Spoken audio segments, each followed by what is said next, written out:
Welcome to Strangest Species, Season 3, Episode 4.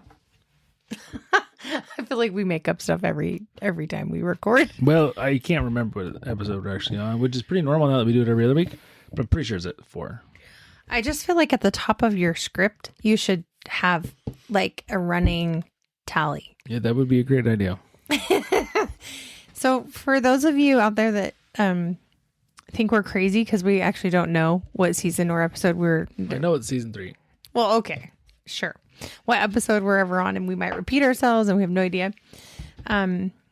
Just know that we're sorry. We're very professional. We're very professional. Yes. Just know that we're super, super professional. We're on it, man. We are on it.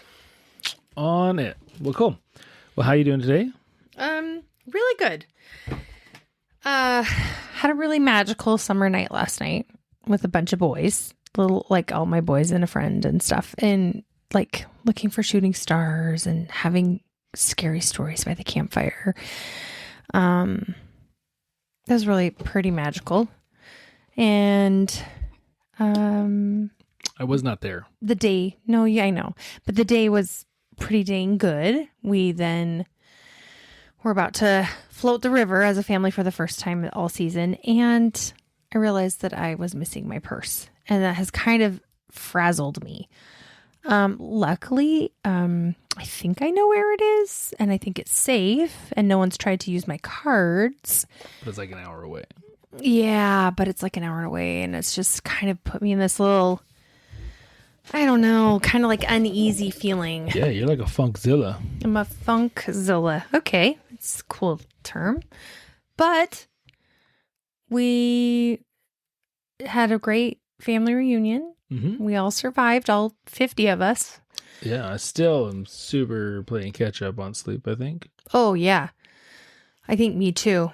Yeah, it was a lot of work. It was tiring and kind of just feeling the pressure of, because we were kind of the hosts, if you will. So, but it was fun and we survived and we had good times and good memories. And so I think we're just still, and then for some reason, right as soon as I got home, I thought, hey, I need to go do a camping night. And so that's what we did last night. It's like, what am I doing? I was just here at the house working. But, so. It's because this weekend we can't go camping. And so I was just feeling after the family reunion last weekend, like I would never go camping again. And that's, but you did. That and now kills you're going me. to go again since you left your purse there. Hopefully. Yeah. So anyway, I we was just just, float the river today. It was great. oh, it was awesome. We saw a blue heron and Largest crawdad, I've ever seen in my life. and he was big guy. It was like a miniature lobster. Yeah. I mean, he was big. Big. We held him. All of us held him and got pictures. I'm sad that we didn't get like a whole group picture, like right before we got on. Yeah. It's one of those things I just like, dang it. So bad at that. We also saw, well, some of us saw what are they called? River otter? Mm-hmm. And tons of little duckies and duck bums. That is correct. Yep. It was awesome. Yeah. Yep. It was So- good. Very hot. Almost 100 degrees. Yeah.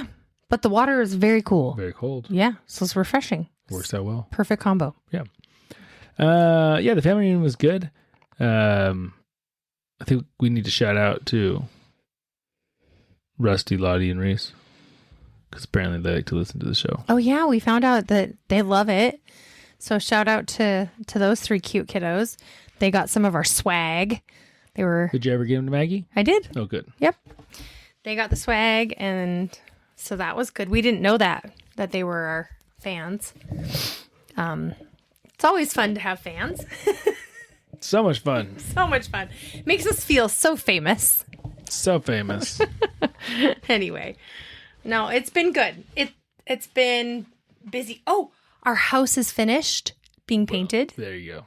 And great. It looks amazing. Like the before and after, it is gorgeous. And it's been something that we've wanted to do for 7 years. That's right. So this is one of the most... But now I really need to work extra hard to pay for it. Yeah. Cosmetic.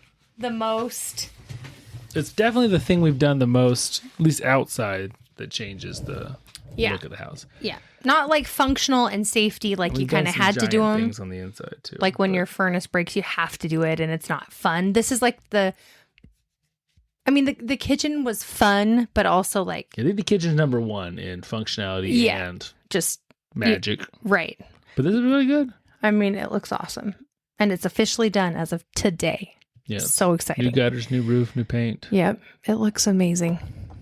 I'm just, yeah. The house is modernized. Yep. We got rid of the weird 70s reverse angle slant architecture thing.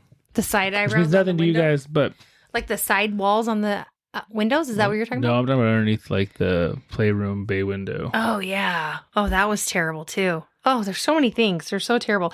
They had these like weird walls that stuck out beside the master bedroom windows that like blocked half the light and your view. So our house is amazing, but it was built in the late 70s by a builder. So everything was like state of the art, awesome, But also strange. 1979 style. And it's all gone now. Yeah. So anyways, that's it. It's very exciting. So, Ethniwa. Oh no, here's my question, huh? Oh wait, are you going to ask me what we're going to talk about? Maybe. Oh no. I'm scared. What do you think we're talking about? Oh, I So think if you're new to the show, Ethne never knows what we're going to talk about. She is along for the ride with all of y'alls. I feel like it feels right that it's going to be something spooky, but related to Disney. Not spooky, but yes, Disney. So, I mean, that's pretty dang good. Do you know why I think this? No. Because you've been researching those guys and you've been telling me all about them. And I know it's not for this, but I was like, you still say often that the one podcast that we have that was like the guy that snuck on to Disney Discovery World. Island. Was like, it's one of our most listened to. I think it's still the most listened to. It still might episode. be. Okay. And so I think you were thinking, oh, I'm researching these guys. And it came to your mind again. And that one was a long time ago. And so I bet you it just decided you were inspired. Yeah, you're 100% right. I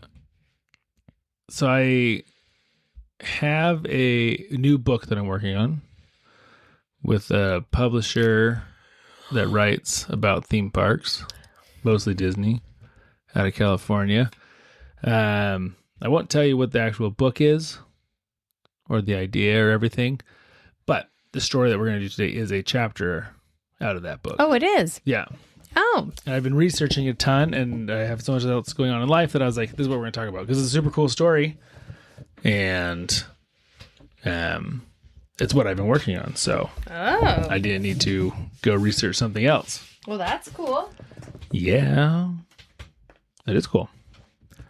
So, today, we are venturing. So was that meaning I was right? Pretty right. It's the most right you've ever been. Yeah. So, I mean, I'll own that. Yeah. Yeah. Okay. I don't think you'll ever be more right again. Oh. I mean, there's kind of some cheating, because... I don't think that I would say I'm the most right I'll ever be. I mean, I feel like I can be more right. Well, you could be more right, but you never will be more right. Okay. Well, we'll see. Believe. We'll see. But we shall see. Okay.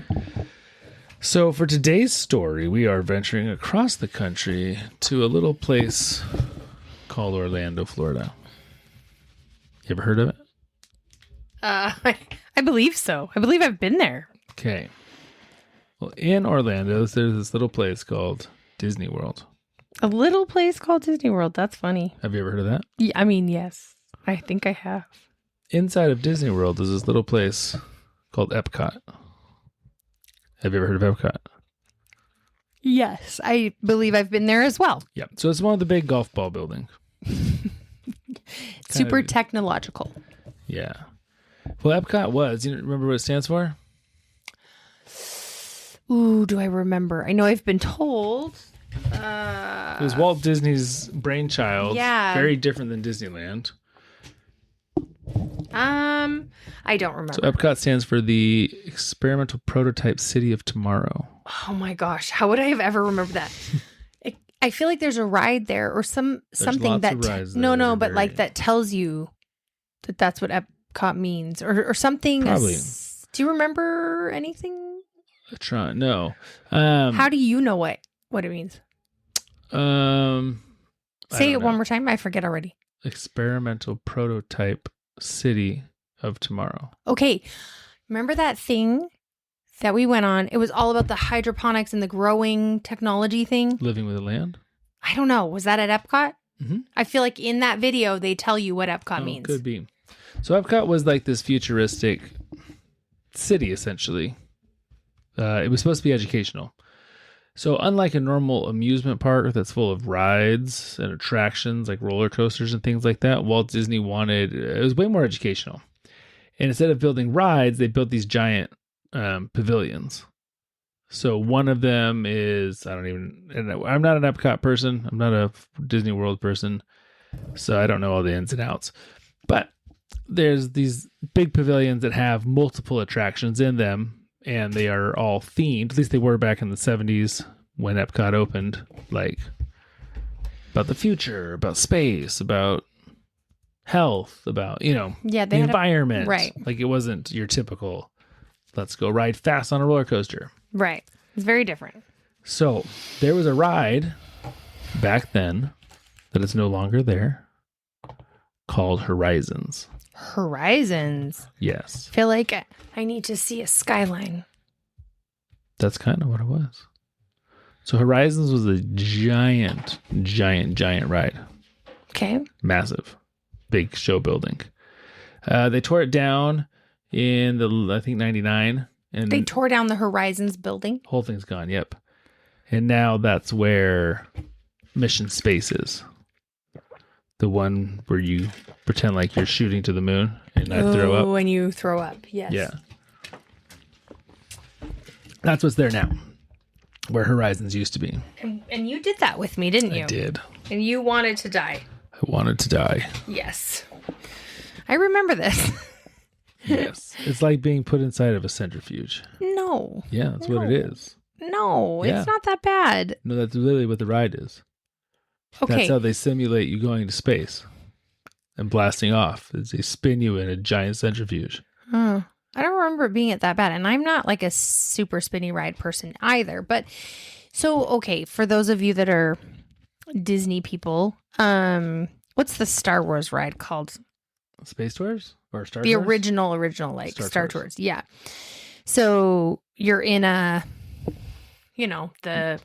room that shakes and moves. But no, but what's the thing called? You're a simulator.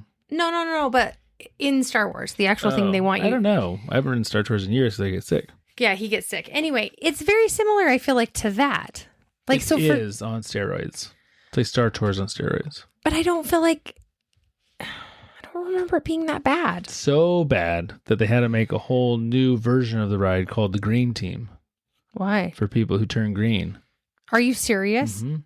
Because it's so intense. So is that one the mild one? Yeah.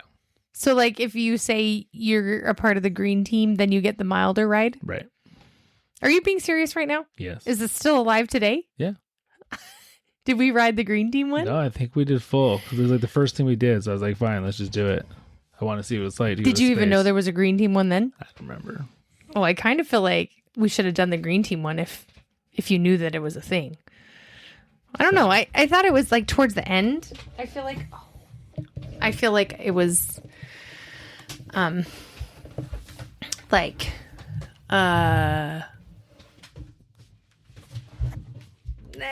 I started feeling it, But I feel like I looked at you the whole time and you were just green. Yeah. Yeah, green. Okay.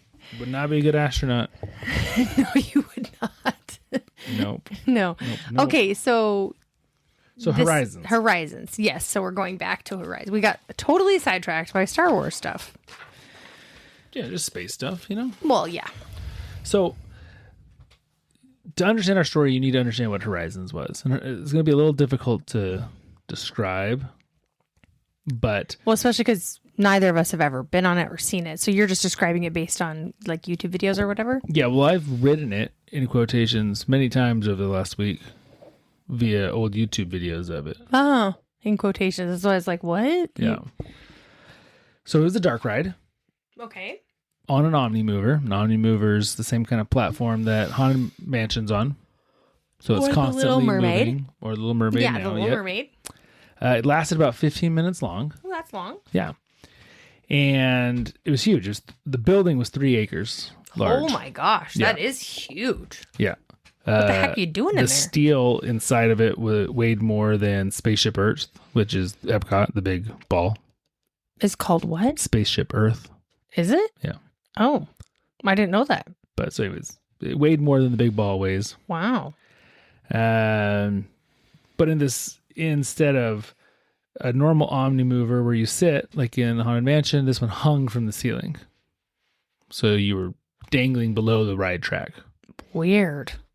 in a cart. Yeah. Interesting. Kind of like Peter Pan style? Yeah. Huh. Okay. I get it. Like Peter Pan style. So when you went into the queue, it was like a futuristic airport where you could go to all of these different Places in the future. Oh. It was like, I don't know. It was called Futureport. Okay. It's a good name.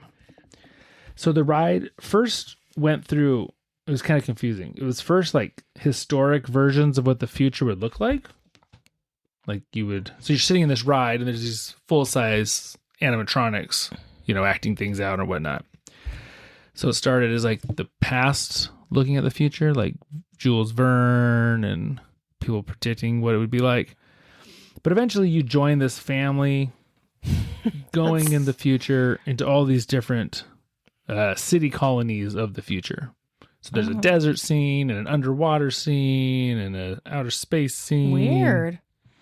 Okay, so But it's very 1970s. Like you're just looking at, like you would in Pirates of the Caribbean. Like they're animatronics, acting things out. Oh, it's not a screen. No. I was more picturing like full like sets. soaring over California. Oh. Do you remember Spaceship Earth?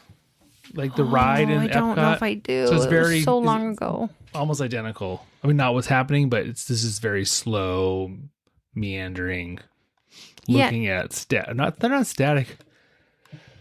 Oh, Excuse me. bless you. But it's very high tech for 79 or whatever. Right, but it was like 80. robotics. Yep. So you're joining a whole robot family in a certain scene. Well, they're talking to you. It's a grandma and grandpa, like the patriarch of the family, are talking to you in your ride. And they're like, let's go see what our son-in-law's up to. And then he's like in the kitchen of this futuristic house. And then their daughter's working at Mesa Verde, which is like this big desert agricultural thing. And she's,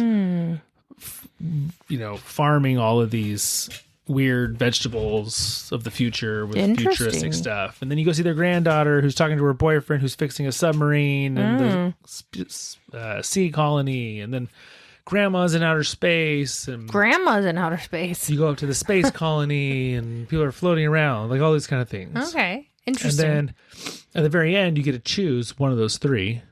And then it's like a simulator and you ride. Whatever that place. Yeah. Really cool for back in the day. Yeah, that is cool. So that was the ride in general. Now, there was a guy. He was a young kid. He was in high school at the time. This is 1983. His name is Dave Hoot Ensign. His nickname is Hoot. I thought that was like his middle name. And I was nickname. like, Hoot. That's Hoot. a good Yeah. nickname. So he fell in love with Horizons in 1983. He Was just, like- absolutely obsessed. From the first time he ever saw an ad for it in like a Disneyland magazine, he was hooked. Here's a quote by Hoot. He said, "I was a Horizon junkie. I can admit it now that I've gotten over my addiction to orange fragrance. Soaring Over California? That orange fragrance? That was originally from Horizons. They brought it back for Soaring Over California. That was like your favorite scent. His favorite scent ever. Yeah. Apparently his too. I patiently waited for the attraction to open. I slobbered all over my copy of Disney News and its article on Horizons. I rode it for the first time in late October 1983, and it became my all-time favorite Epcot Center attraction. Being in high school in 1983, I had no use for dating, grades, school plays, or any of that crap. I was a Disney dork from day one. I spent hours drawing pictures of Walt Disney's great audio animatronic attractions. I'd rather look at Horizon's pics than take some lame high school tramp to the mini golf or movies. Whoa. Hey, I was saving my money so I could go to Epcot Center. End quote. Wow, this guy is quite the character. Quite the character. So he actually worked at Magic Kingdom as a custodian, which is like the Disneyland park. Well, the zoo, essentially, part No, of... not Animal Kingdom. Magic Kingdom. Oh, that's almost like the Disneyland part. Disneyland That's what you of were saying. Disney Okay, World, I right. got it. So in 1986, he met another custodian by the name of Ed Chief Barlow. Oh, I thought he was going to meet like his true love. No. And the two shared an immense bond over theme parks, Disney, but most importantly, Horizons. So you have Hoot and Chief. Hoot and Chief. I like Yes, these nicknames. This is the Hoot and Chief story, It makes me think of Fox and the Hound. which will be chapter 1 of this new book I'm writing. Hoot and Chief. Fox Hoot and and Chief. Hound. They had cute nicknames too. Todd and Copper. Todd and Copper. Yeah. Hoot and Chief. I don't know. It just feels right. Feels like kind of almost like animal names. Yeah, You know. it is true. Anyway. So the two of them absolutely loved Horizons. They wrote it all the time, like obsessively. That's so funny. Mm-hmm. So nerdy and so funny. So nerdy, so funny. But they were both kind of a little outcastish, little out of mainstream. I mean, his quote kind of made him seem like he was kind of a... They were both a little rough around the edges. Yeah, a little rough around the edges. Not necessarily, straight arrows. lady material. But at the same time, very into Disney. Good for them. So they wrote it all the time. Horizons opened in 1983. In 1993, GE, General Electric. who sponsored the ride this whole time, pulled its funding. Their sponsorship ended after 10 years and they decided not to renew it. So that left Disney in charge of taking care of this ride on their own. And it just kind of partially fell. Like, they just couldn't. It was an older attraction. It needed a lot of updates. The building itself needed a lot of work. Just after 10 years, huh? I guess It's maybe Florida. Florida. Yeah, humidity and And just seems so short. Yeah. So in 1994, Okay. I think it was on Christmas Day, Oh, sad. but without any kind of Like notification. notification or anything, Disney closed the ride. Ooh, I bet Hoot and Chief were mad. Hoot and Chief were very upset. Yeah, they were not happy. They would never get to ride their favorite ride again. Ooh, dang. Yeah, don't make those guys mad. It's like a cult following. Yeah, it really was. So they were upset. Like, he even talks about, like, had I known that it was going to close, he's like, I had no pictures. I had no... Sad.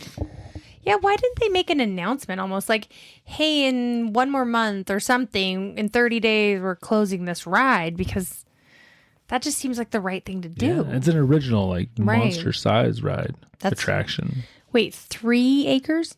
Yeah. That's insane. I Yeah. can't get over that. Okay. Monster building. Huge. It's like 2 of our whole properties. Yeah, it's huge. It's so much. Huge. Okay. Freaking huge. And all of it's indoor. Yeah. Okay. Interesting. It's like 3 stories tall. Yeah, that's just So a your lot. Omnimover's moving up and down Right. and all sorts of stuff. Crazy. So it was closed. It was closed. Now, inside of Future World, which is this part of Epcot that housed Horizons, were other attractions, but 2 of them also went down for refurbishment. The Universe of Energy and the World of Motion. Do they still have those ones? I don't know. Okay. So it was coming up on Christmas 1995, a year after the ride had shut down. And Disney was like, we're going to have a bunch of people in the park, and there's nothing over in this whole part of Epcot. because the rides are closed for refurbishments and we closed down Horizons. So what do you think they did? They probably closed down that whole section. They reopened Horizons unexpectedly. Oh. They said, we got to have something for people to do. Go turn Horizons back on. Oh, gosh. So they did. And so for Chief and Hoot, this was like... How did they even know, though, that they would turn it back on? Well, Disney announced it. Oh, they announced. Yeah, they said, hey, Horizons is back on. So Christmas Eve, 1995, they opened it back. And they said they'll leave it open until Test Track, which was a newer ride they were building, which you've ridden, until that was done. Being built. Test Track seems familiar, yeah. So this was another quote here by Hoot. Hoot? It says, by and by again, Chief called me at work to tell me that Horizons had reopened, but only long enough to handle crowds till Test Track opened. Yes. Right then and there, it was my life's mission to get as many pics and as much video as I could. Chief and I took a blood oath that very night under the full moon and with a 12-pack of Busch. But how much time did we have? Test Track was on schedule. Our work began and everything else in our lives took the back seat. Wow. This is next level. They wanted to document every inch of Horizons. Wow. These guys are diehard, man. Diehard. Now, you remember, this is 1995. No digital cameras. No digital camcorders. Right. They're going in with regular film that has to be Developed. and full-size VHS. Oh my gosh. Video Cameras. camcorders? That's hilarious. Those things are huge. So this is what they're working with. So if this is you, Ethne, and you want to document every inch of this ride, and you don't know how long you have, how do you approach it? What's your game plan? You just ride it over and over and be the weirdo that just goes back in line and keeps recording, like you record what you can the first time and then try to remember what you recorded and record other stuff the next time. I mean, I don't know. Don't you think that's like the greatest? That's what I would do because I follow rules. Oh, well, I would. Well,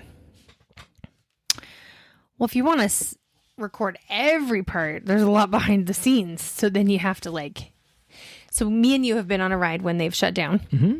And I've also been on a ride with my brother when it shut down. And we have to walk the inner parts. I was with Walter when Space Mountain broke down. I know you told me they that. had to turn all the lights on, so you got to see all the inside of Space Mountain. Yeah. Me and you were on Big Thunder. Big Thunder or Thunder Mountain or whatever. And my brother and I were in Indiana Jones.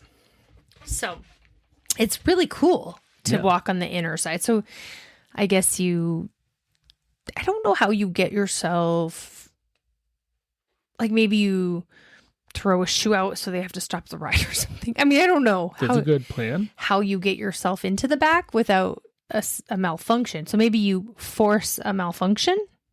Well, let's see what they do. Oh gosh, I'm nervous. So to understand why their plan worked, and they didn't even know this, but you have to understand Horizon was already on hospice. It was dead. It was a walking corpse.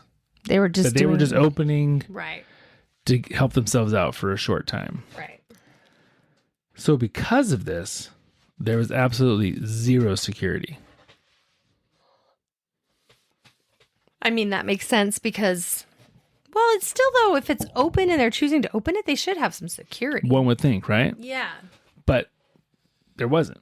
Oh, and this is the only time. It was like this beautiful, perfectly serendipitous time in Disney history for them. More on this so one ride on this for one Hoot and time. Chief. Right. Yeah. To be able to do whatever it is they're going to do. Like if you stepped out of a car on Haunted Mansion. Oh, they know automatically. There's cameras, there's pressure mats, there's infrared, Yeah, they know everything. Instantaneously, the ride was shut down. Back in 1995. Even then they didn't. Mm-hmm. Really? Mm-hmm. All those things? Those were things in 1995? Yeah. But digital camcorders weren't? Digital camcorders weren't. Huh. Now, maybe like cameras or like CCTV, but like the pressure mats and stuff definitely were around back then. Wow. And so, but they didn't put any of these things into Horizons. Like the building was literally falling apart. Right. And so they were just like, turn it on. Let's go. Hail Mary. Yeah. Yeah. And so Chief and Hoot came up with a plan. It was also, interestingly enough, just by chance, Horizons was one of only a few dark rides ever built by Disney that didn't have any kind of seat restraint. Interesting. So, do you think that they knew there was no security or none of these things? This is just these kids just keep getting away with stuff. They want to push some limits and find that the limits don't push back, so they push some more limits. And interesting. you have to remember, they both worked for Disney in the Magic Kingdom, so they were very aware of all the things, how things work. I guess that's right. I forgot that they At were this employees time, there. neither one of them were employees, but they both had been employees Gotcha. when they were younger. Yeah, They quit because they closed the ride. well, maybe. I mean, sounds like the right thing to do. Yeah. Yeah. At the time, Hoot was the chief animator for the PlayStation Rugrats video game. Whoa. I don't even. So he And- drew the Rugrats? Yeah, something like that. That's pretty And impressive. he hated his job. Huh. And Chief was a graveyard shift call helpline for a talking Barbie doll. And he hated his job. Okay, wait. Rewind. I don't actually know what you said. Yeah. I'm regurgitating Graveyard it. shift call center Like, help hotline for a Barbie talking Barbie doll. okay, so why on the planet do you have to have a nighttime shift for this? Like, That's a great question. Maybe very popular Barbie doll. I don't know. I mean, even then, you're like, hey, call back when we're open. Well, when people are calling from China. Okay, sure. But like, have like your Chinese hours and then have your like. You have your Chinese hours at 2 a.m. I am mind blown. There are call centers for toys. There were in 1995, I guess. Are there still today? I've never called one. I don't know. I mean, my mind is blown. That's the whole point of the podcast. What? Okay. That's the worst job ever. Yeah, he didn't like it. Okay. So they knew that they needed to come up with something. So they designed what they called the Gap. Ooh. Sounds serious. It was serious. It's like slick shoes. Yeah. So one more important thing you have to understand about Horizons. Okay. The ride vehicles themselves had blinders on the sides. So you couldn't see anyone else Oh, beside you? beside you. Oh, interesting. Okay. Like if you ride the Haunted Mansion, you know, they'll spin your car around and for a second you can see the car behind you or in front of you. So this one moved laterally, but you never could see, even though there's a car right next to you, you know, a couple feet away on both sides, you couldn't see those people. Ooh. So there's like all the stars are aligning. There's a lot of aligning stars here. I can feel it. So they made what was called the Gap. I'm Now, scared. there were a bunch of mirrors inside the queue of Horizons. Okay. So Hoot would stand out at the front, and Chief would stand up by the loading area. And using the mirrors, they would communicate with each other. Mm. And sometimes this would take hours to find the right gap. Whoa. But what they were looking for was a time when there were 6 cars ahead of them with no riders and 6 cars behind them with no riders. Why? Why does this matter? So what they would do most of the time they go on Wednesday nights when Epcot was quieter. This is crazy. Yeah. This is like too calculated. It's almost like psychologically disturbing. And so they would get their 6 and 6, which is 12. They would jump in, they'd get in the car in the middle. Let's say it was and they would pay attention to what number it was. The car number. Yep. So let's say it was number 118. Mm-hmm. So the second that they'd get in, the second it turned the corner so that the ride attendants couldn't see them, they would jump out of it onto like the set. What? Yeah. Why? Because they wanted to go see everything up close and take pictures of it. So why 6 before and why 6 after? Because they knew they had at least 12 car lengths of people. So then as soon as they get out, they would sprint up to that front car. And they knew which it was based on the number. And then they knew they had 12 car lengths of time without anyone coming To get back on? to get back on. And take pictures and stuff? Yep. So they could explore around that scene, whatever scene it was, and then be paying attention to the cars. So they got on 118. They knew they needed to get back on at, what was that, 130? Car 130. Okay, something bad's going to happen. They're going to miss their car. I know it. And then they would jump back on. Yeah.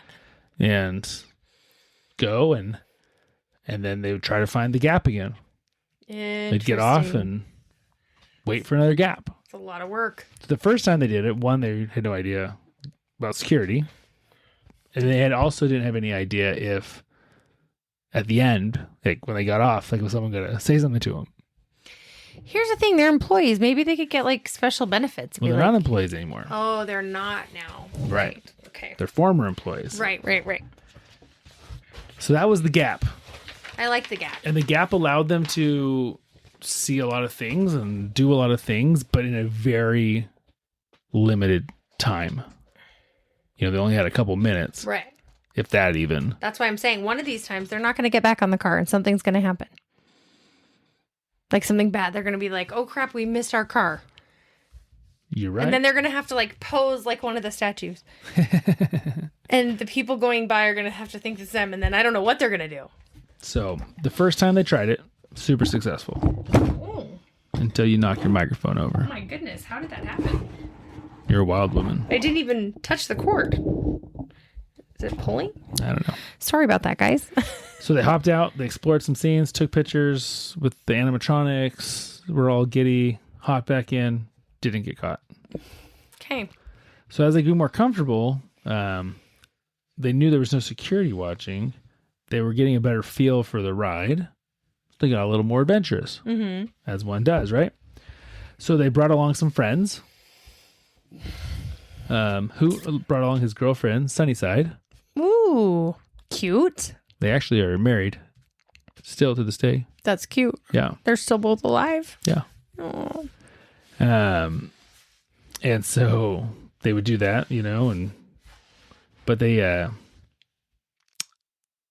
as they, you know, if you're jumping off and you're running around the scenes, eventually you're going to kind of see everything there is to see. They needed to figure out a way to get deeper into the ride, to see things from a different angle, to see things.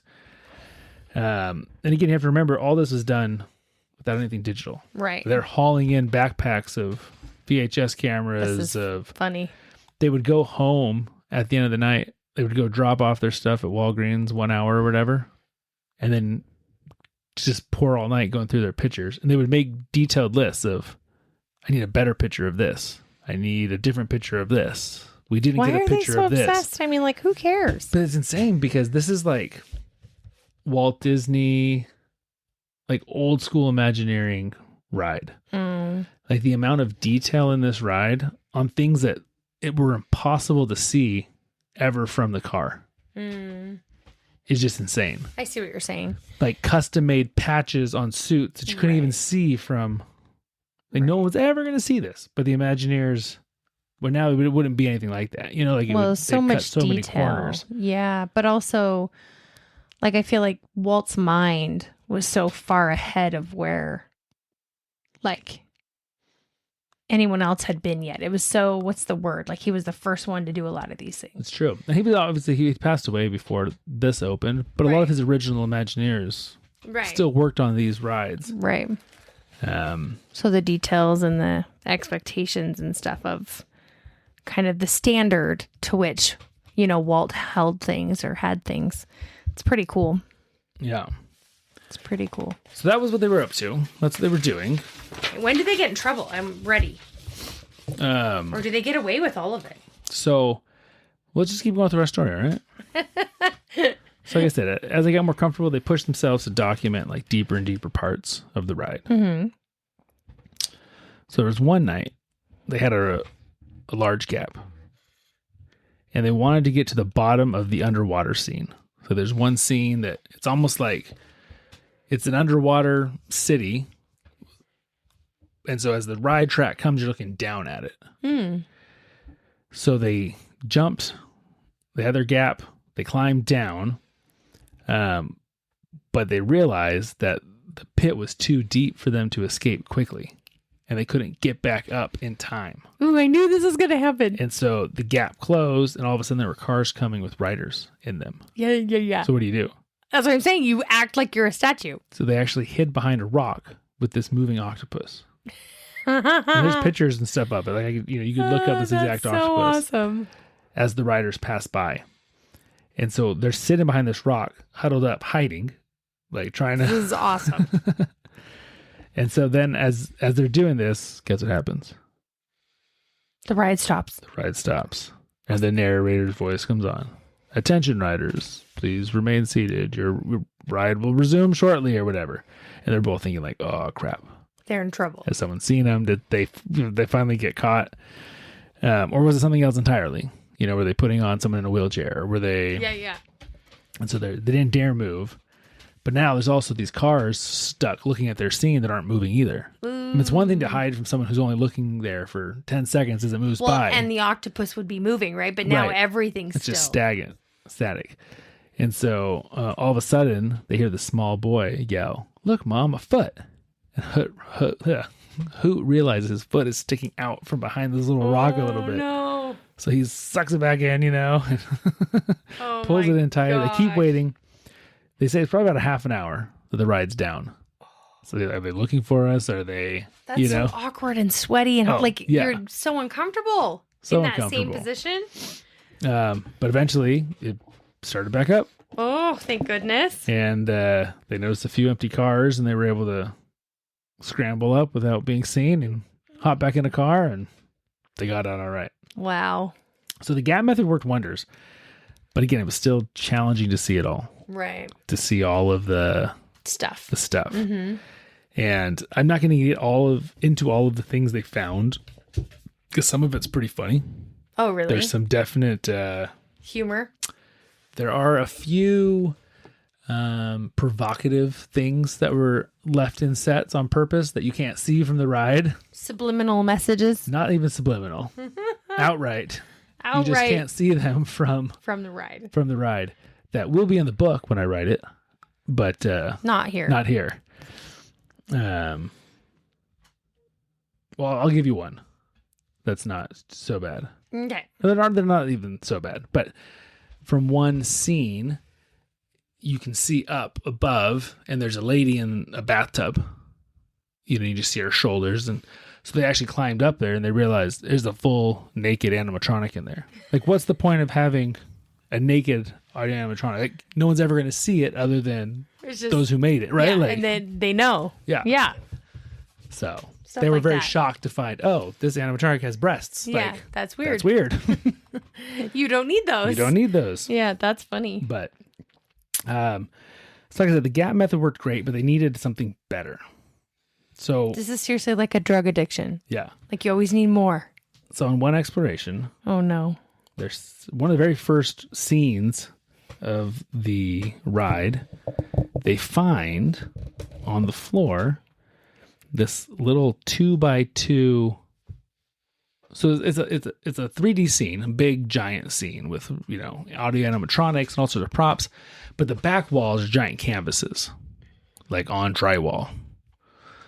And they find there's this little 2x2 hole on the bottom where the canvas is there, but it's almost like a doggy door. You can push it up, and there's this hole, so they climb into it. Oh, wow.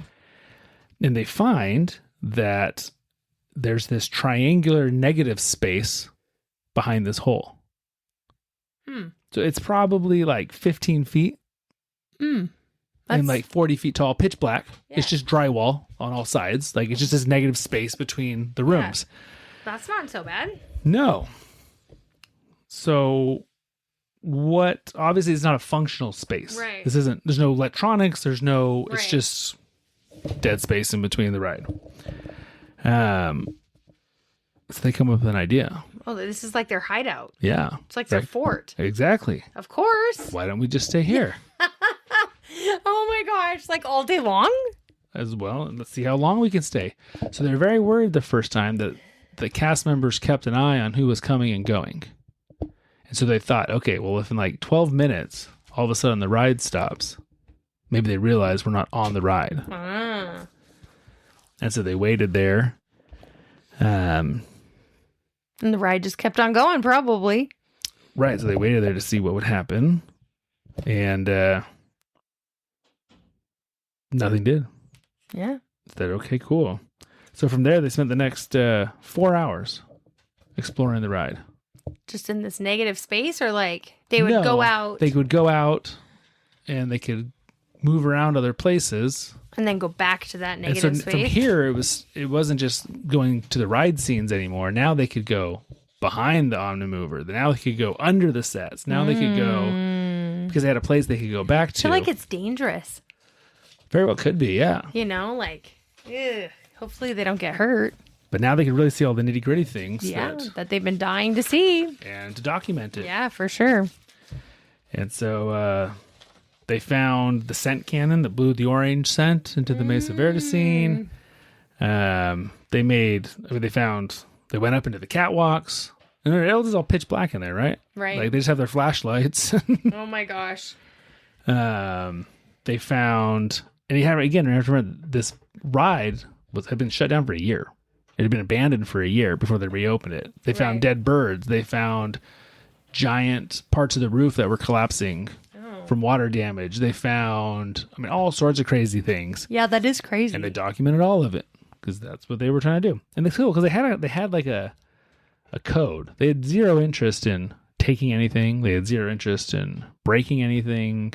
They just loved this ride so much. At the same time, they're still going to get in so much trouble, I think. They wanted to document every single inch of it before it closed. It does sound weird, like a cult following. Like, it does sound a little strange. An addiction? So, yeah, they went below the sets, in the rafters. Everywhere. And it's funny because the whole time, never once ran into a person. It's crazy. A maintenance worker, nothing. That's crazy. Just wow. They would open random doors, not knowing what was going to be back there. And it might be like a mechanical room, but no one in it. Right. Because again, Disney wasn't ever planning on, they'd already concluded this was a dead ride. Right. So they weren't investing staff. Yeah. They weren't investing time. This is like a once in a lifetime opportunity. Exactly. For sure. Yeah. It just happened to be on their favoriteest ride of all time. It's crazy. It's pretty awesome. Yeah. But they found some really, really cool, like I was saying, details earlier. Like there's a birthday party scene, and when they got up close, they noticed one of the wrapping papers was like Mickey Mouse wrapping paper. Aww. There's a scene with a couple, you can see them through a window, and they have like this plastic menu, almost like my laser. Mm-hmm. Like, how it pops up digitally on there. Mm-hmm. But when they took a picture of it, it's like it's a full menu on there. Oh, interesting. In like some foreign future language. And it's like, no one's ever going to see this. You can't possibly see this. But the detail was just incredible, amazing. Right? Yeah. So as they learn more, the dead spaces and all that kind of stuff, they ended up finding another spot under the Mesa Verde scene where they literally set up like camp. Like they would bring in food. They'd bring in all their equipment. I can't. They would set it up. There's a waterfall scene. They would wash in the waterfall. Wait, did they spend the night there? They never spent the night, but they would spend 8 hours at a time. Oh, man. Crawling around. So weird. All these sets. It's so weird. While people, every single minute they were in there, the ride was operational. Yeah, that's so weird. Like there were thousands of guests going through. I wonder if they were just too scared to like spend the night. Yeah, like, I was kind of surprised they didn't. Yeah, that they didn't. And I think they were smart enough to know that, yes, that is when people will come in the ride. Maintenance workers, like at nighttime. at night. And he'd actually done some of this in some other parts around the king, like around Magic Kingdom. Magic Kingdom. Hoot's he's actually written 2 comic books all about his adventures on some of the other rides and stuff. Oh, that's funny. I have them both on Kindle. They're free, and they're super good. But and he had talked about he had found this awesome place where it was just a random door in Magic Kingdom, and you could open it, and there was a stairwell that led up above the People Mover, and there was like some air vent kind of things behind a curtain, and you could just sit there and you could see the original model of Epcot that Walt Disney built. Oh, wow. And it had all these pretty lights. And they just stood there for hours just talking, and he's like, but one day we forgot to put the curtain back, and the door was never unlocked again. So, he knew, like, if you mess with stuff, you're going to lose your opportunity. Mm-hmm. People are going to know. And so they were very cautious not to, like I said, they weren't taking things. They weren't. So someone, because the curtain was open, knew. Right. Gotcha. So you got to be real careful. Nowadays you can do any of this stuff. No. But it'd be so cool if you could. Yeah. Yeah. And so they would spend, like I said, up to 8 hours a day hanging out while the ride was operational. Now, there was one day where Chief decides he's going to take one of his cameras and he sets it up in one of the scenes, actually pointed at the riders. So it's like in the background of the scene, filming people as they ride by. Right? That's creepy. Yeah. And so they set it up, they leave, they're walking behind the Omni Mover, so like behind the cars. And at this point, they know this show building inside and out. Right. Even in the pitch black, like they know exactly where everything is. Well, yeah. And they turn a corner and they come face to face with the maintenance worker. Oh my gosh. For real? For real. And obviously he's just as shocked. So the two of them take off running. And the maintenance worker takes off after him, chasing him. And so, again, luckily, they know the place way better than the worker does. Oh, sure. And so Chief remembered this access door to the Future of the 50s scene that they used. So they bolt for it. They get inside. Chief locks the door. The maintenance worker's right on the outside pounding it, but he gives them a second to like figure out, okay, where can we go? What can we do? What can we do? And so from there, they scramble back to Easy Living, which is where their little cutout is. Yeah. And they scurry back into their dead space. And they hide.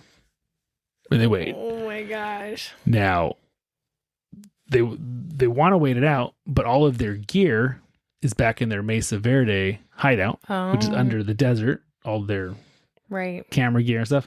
And Chief's camera's still running, filming all the people. All the people. Right. Oh gosh. And so they're like, well, we got to go get our stuff. Like, we can't just leave it here. And at this point, it's funny because guests do start noticing the camera and they're like waving to it and stuff. And they don't know this till later, right? But, and so they're hiding in their little spot. And again, what do you think happens? They get found? Well, the ride stops. Oh. And so they know that there's a full-on hunt for them. Right. So they keep hiding back there in their little dead space. Oh, God. Minutes turn to hours. They're just hiding. If they find all their stuff, they're going to take it all. Well, that's the funny thing, though, because, again, none of the maintenance workers, I think, really know these spaces. Like, there's hallways that are in the backstage. Right. That are main access areas. Sure. And I'm sure they're checking all those. But, like, okay, let's crawl down into the scene and under the floor of it. Yeah. Like, no. They don't know any of, those kind of things. And so after literally a couple hours, all of a sudden the music fires back up and the ride's going again. And so they're like, what does this mean? Did they give up? They gave up.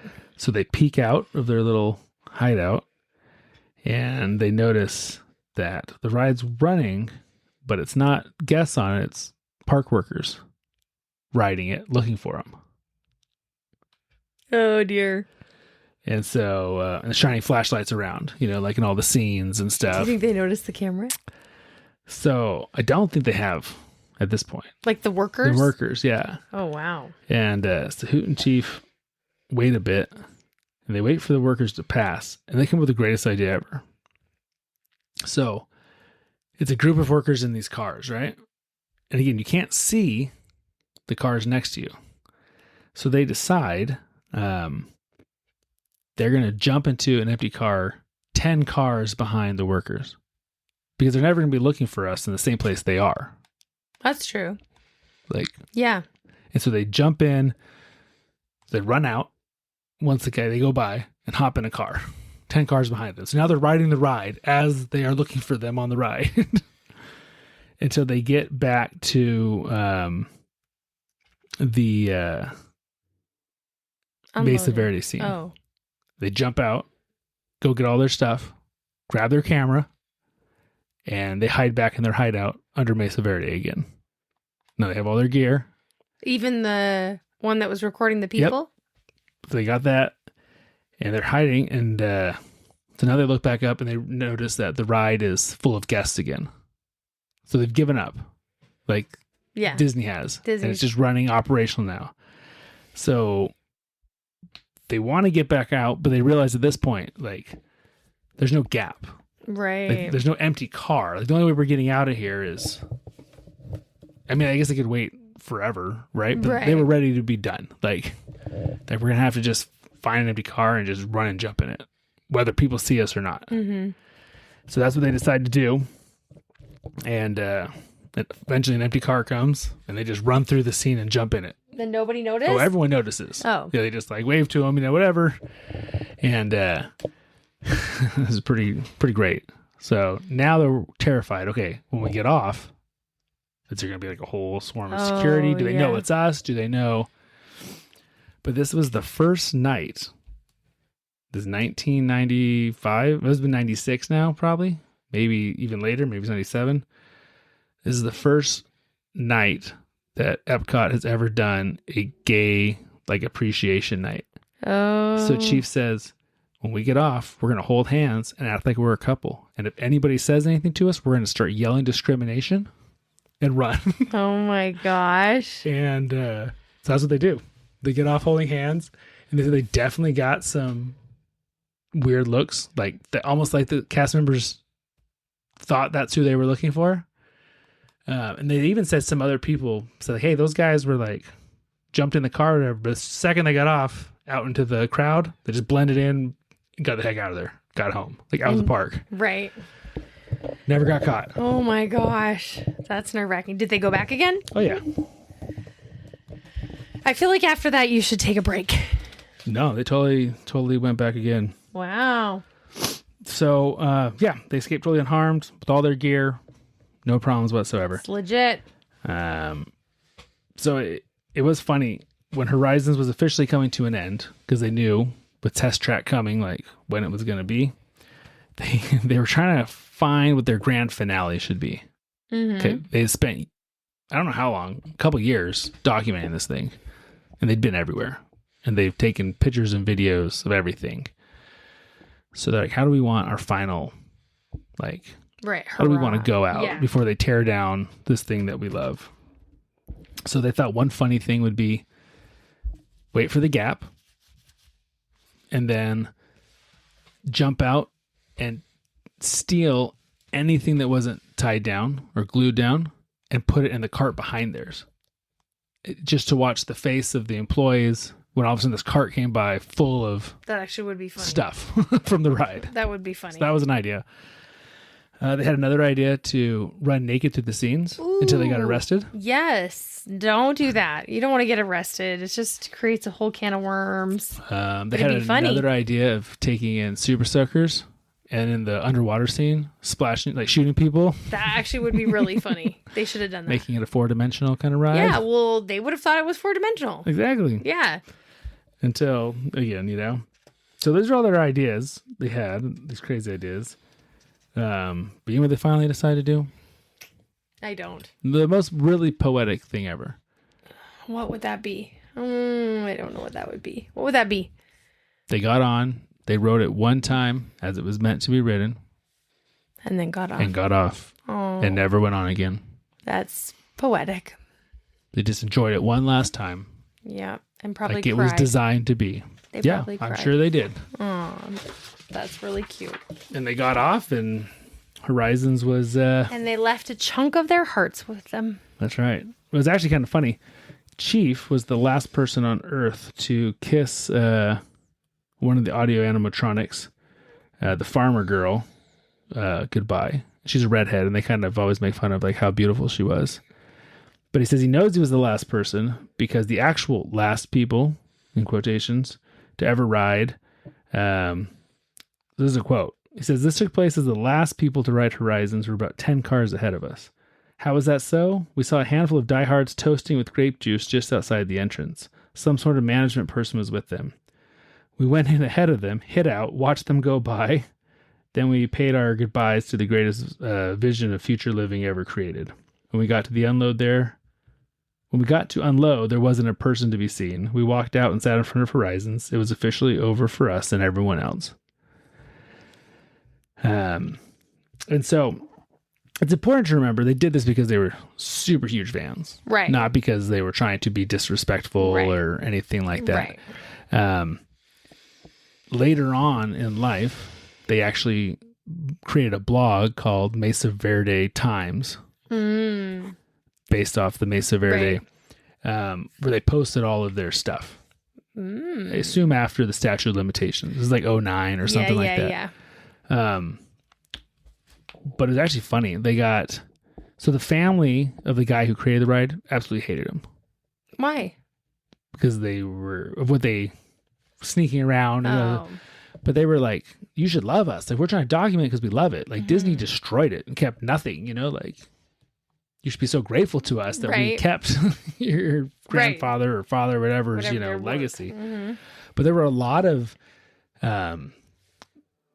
bigwig Disney engineers that loved it. Like, not officially, but would send them emails and stuff. So much so that Hoot got an email from Pixar. Oh, wow. Well, not from Pixar, but from the big wigs. I wonder if it was John Lasseter before he got fired. But just absolutely loved everything they had done, and said, "Hey, we have an Easter egg that we're going to put in Toy Story 3 based on you and your wife." And you know what that was? So they named the daycare Sunnyside in honor of his wife, Sunnyside, even though... And so they told them they were going to do this ahead of time. And then when the movie came out, they was like, "No way, that's crazy." That's so cute. Yeah. I feel like you need to go meet them, Mike. Well, Chief passed away in 2014 of cancer. I think you need to go meet Sunnyside and Hoot. Oh, I'm hoping when I'm done with this book that... I think before you write the book, you got to go meet them. Yeah, it would be cool to interview them. I was just finished listening to The Boys in the Boat. And it just really quickly, it's about the gold medal winning rowing team from University of Washington back in 1939. When was World War II? 39 to 45 for the US. So it was like 40 to...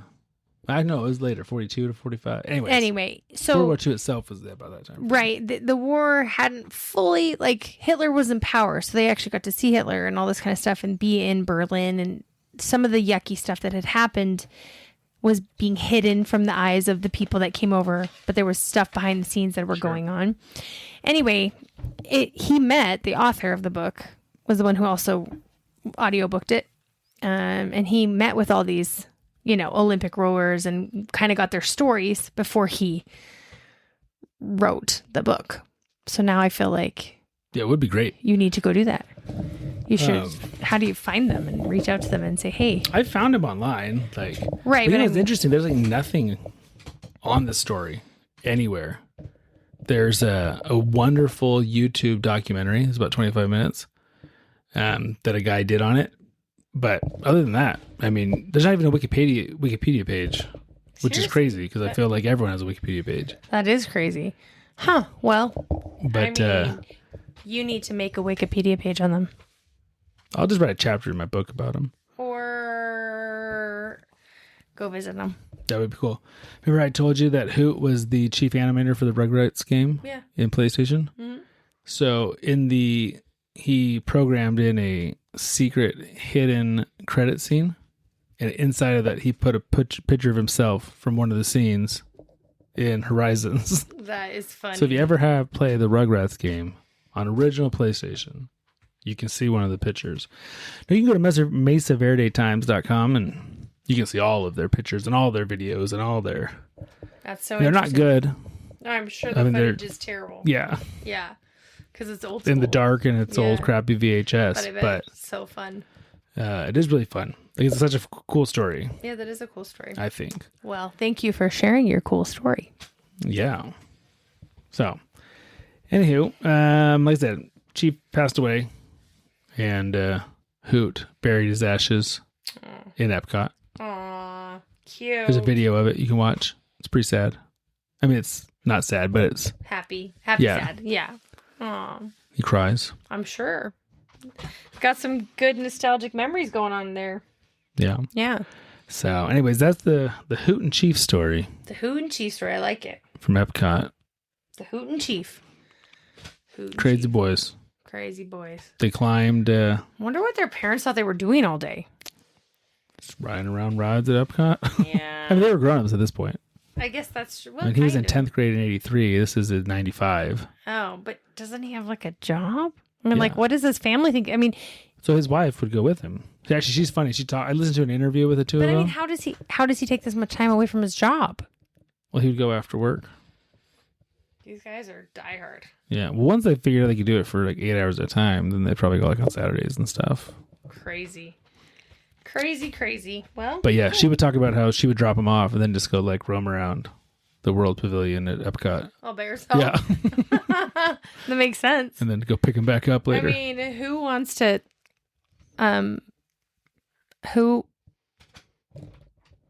who wants to, like, do the same thing over and over? I mean, if you don't have the same feeling in your heart, it's just going to be like, this is really ridiculous. You Yeah. know, one time's enough for me. Yeah, I think she did once. There's some pictures of her petting. She wanted to pet the fake cats. So she got a picture petting the cats. And that's it. There you go. That makes more sense. That's kind of, I think, how I'd be like, this is super cool, guys. I'm glad you shared this with me, and I got to kiss the cute boy, and I'm done. Yeah. So. So that was the, yeah, they were really into it. Yeah. And it was the perfect storm to make something like this happen. No kidding. If you jump out of a Disney ride, you will get banned for life. Don't do it. So don't do it, everybody out there who thinks that they can get away from it That's right. or with it. I mean, so anyway. Alrighty. Well, have a wonderful night. We'll be back in a couple of weeks with another episode on something or other. So until then, Something or other. take care of yourselves. Alrighty. Bye. Bye.